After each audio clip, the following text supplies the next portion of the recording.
Now that you've watched the benefits of an effective health, safety, and environmental program video, you're probably asking yourself, what's the next step? How can I start or get assistance in building these effective programs? In this video, I'm going to take you through an exercise where we build an actual safety program from start to finish. And you'll begin to see that it doesn't have to be a strain on your company's time and resources. During this process, one thing to keep in mind is that the programs you choose to implement should be specific to your actual work and tasks being performed by your employees. Before we push ahead, let's talk about time and resources. If either of these has been holding you back, here are a few resources that offer assistance and may save some time at little or no cost. They are the Occupational Health and Safety Administration, better known as OSHA, your state's Workers' Compensation Board, and your insurance company. By contacting one of these agencies, you'll find the tools and direction you need, such as sample programs, form templates, and reference links to aid your company's goal of putting an effective program in place. Make use of these resources, as they're only a phone call or mouse click away. So, as we begin building a program, let's discuss certain requirements that should be included. An effective program must address management commitment and employee involvement, an overarching HSE policy written and endorsed by your company's senior management, tools such as assessments for identifying hazards specific to work you will be performing, and provisions to provide and document employee training. And to ensure that the program is successful, an effective program should explain work procedures that will keep your employees safe, be specific to the work your company actually performs, be written and available to all employees, and be effectively implemented throughout your company. We are now ready to take you through the exercise of building a personal protective equipment program for our model landscaping company, Sample Lawn Services. Let's start by covering the 5 key sections of a typical HSE program. Each program should start with a purpose. The purpose could be one sentence that explains to your employees why this program is in place and why it's important to the company and their employees' safety. The next section is called the scope. The scope explains who in your company is covered and who needs to comply with the procedures listed within this program. Scope is followed by the definition section that lists any unfamiliar words or terms within the program, as well as the routine and non-routine tasks listed that employees may or may not be required to perform. This helps employees understand what they should and should not be doing. The 4th section, titled Procedures, is usually the largest section of the program and includes the requirements employees must follow to comply with the program, such as identifying the visible and potential hazards associated with the task they are about to perform, assessing the PPE requirements necessary to perform the work safely, explaining and ensuring employees understand the company's emergency preparedness procedures, reinforcing the company's health and safety rules, as well as the consequences in place for program non-compliance, and then listing and providing the training requirements of this program that are offered to the employees so that they can perform the work in a safe manner. And finally, an effective program should include a references section, guiding employees to regulatory or company links that will provide them further information on this specific topic. Okay, now that we've covered the key sections comprising the company's HSE program, let's go over some background information on our model company. Sample Lawn Services is a landscaping company that conducts residential lawn services, including mowing, trimming of both edges and hedges, and cleanup. The company consists of 15 employees, which include 2 supervisors, and, important to note, tree trimming, which would require another set of safety programs, such as working at heights, is not a routine function of this company. Let's start at the beginning and develop our company's purpose. The purpose of the Sample Lawn Services Personal Protective Equipment Program is to ensure all employees have proper PPE prior to completing their assigned work tasks. That's it. That's our purpose. Short and sweet, and to the point. Anyone reading this will know exactly why this specific program was written. Let's move on and identify the scope of our program, which will explain who needs to comply with this program's requirements. This PPE program covers all company personnel at all levels, including management. Again, short, sweet, and to the point. One important thing to note is that both employees and management are required to comply with this program.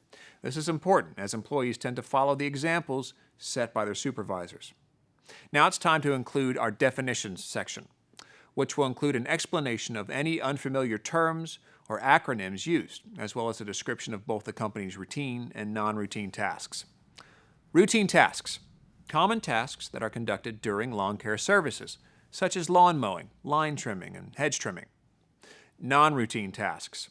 Those tasks that are not conducted on a regular basis, such as mowing on steep grades and tree trimming.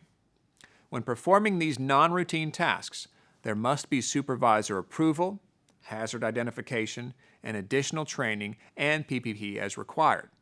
Again, in Sample Lawn Services case, the definitions section alerts employees to tasks they are expected to complete and those that are out of their normal scope of work.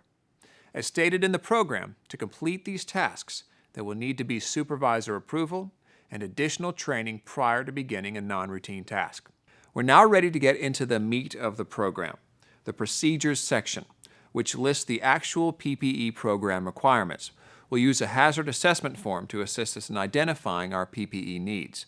This form is one of many simple examples that are available on various websites. As we look at the form, you can see we start by listing the job that is taking place. In this case, it would be lawn trimming.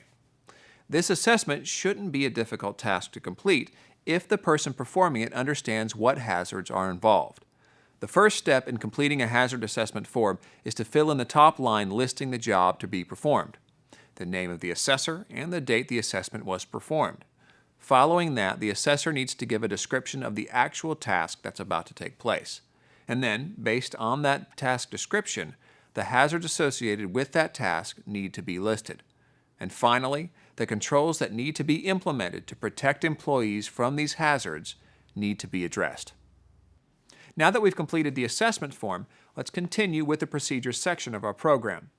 Based on the work that Sample Lawn Services performs, they have come up with 11 specific requirements that need to be included in their company's PPE program. Those requirements can be listed in the following manner and are relatively self-explanatory. A hazard assessment shall be conducted prior to starting work. As discussed before, the first procedure states that a hazard assessment needs to be completed before starting any work. The assessment will dictate what PPE will be needed to safely perform the task at hand. Based on the assessment, the company will provide eye, head, face, foot, hand, and body protection as needed. The next procedure identifies the actual PPE that will be provided by the company for employees to wear. Required PPE will be provided at no cost to all applicable employees. Your program should ensure that your company will provide the proper PPE and, if necessary, replacement PPE at no cost to the employee. All PPE provided will meet the applicable ANSI or ASTM standards and properly fit each employee. The PPE provided needs to meet all regulatory standard requirements for safety. Employees are responsible for maintaining PPE in a clean, sanitary, and reliable condition. Employees must understand that since they are the users of the PPE, they have a responsibility to maintain their PPE in good working order. Employees will return damaged or broken PPE to their supervisor, who will replace it prior to the employee returning to work. Employees must also understand that if their PPE fails for any reason, they must return it and get replacement PPE in good working order before continuing with their work. The company prohibits the use of employee-owned PPE. Therefore, only PPE purchased by the company is allowed. The company allows only PPE purchased in-house to be used on the work site as a safeguard to ensure that it meets regulatory standards. Company will ensure that documented training will be provided to each employee who is required to wear PPE, which includes when and where PPE is necessary, what PPE is necessary, how to properly put on, take off, adjust, and wear PPE, the limitations of PPE, and the proper care, use, maintenance, useful life, and disposal of the PPE. The company needs to ensure that employees are trained in the proper use and care of the PPE they are initially given. Like all employee training, this training is documented and stored for safekeeping. Employees will be retrained on PPE usage whenever they are not able to demonstrate their understanding of the PPE requirements or the ability to use it properly, When there are changes in the types of PPE or work environment that render the previous training obsolete, the company also needs to ensure that employees are retrained when there is a misunderstanding in the usage or change in the type of PPE supplied by the company. Disciplinary measures. Employees who choose not to follow the safety and health rules of the company will be disciplined. Discipline will be progressive and up to, including termination. Supervisors who are found accountable for employee actions will also be disciplined according to their level of accountability. Employees and supervisors need to be made aware of their accountabilities when it comes to following or implementing the company's rules and regulations for safety. And finally, program review. All company safety and health programs will be reviewed and updated as needed, but no less than annually. There needs to be a process that the company uses to periodically review safety and health programs so as to ensure their applicability to tasks performed. And finally, we get to the last section of the company's PPE program, titled References. This is where a company supplies their employees with further information and tools on the safety topic covered. And in the case of building the Sample Lawn Services PPE program, we're done. We hope this exercise in building an effective health, safety, and environmental program has been of benefit to you and your company. The format shown here can be duplicated for almost all required programs. The key points to remember are: keep your programs specific to the work you perform. Utilize the resources mentioned in this video to assist or provide needed tools. And finally, ensure that the implementation and training of the programs you develop are documented and stored for safekeeping. Thank you again for taking the time to view this video.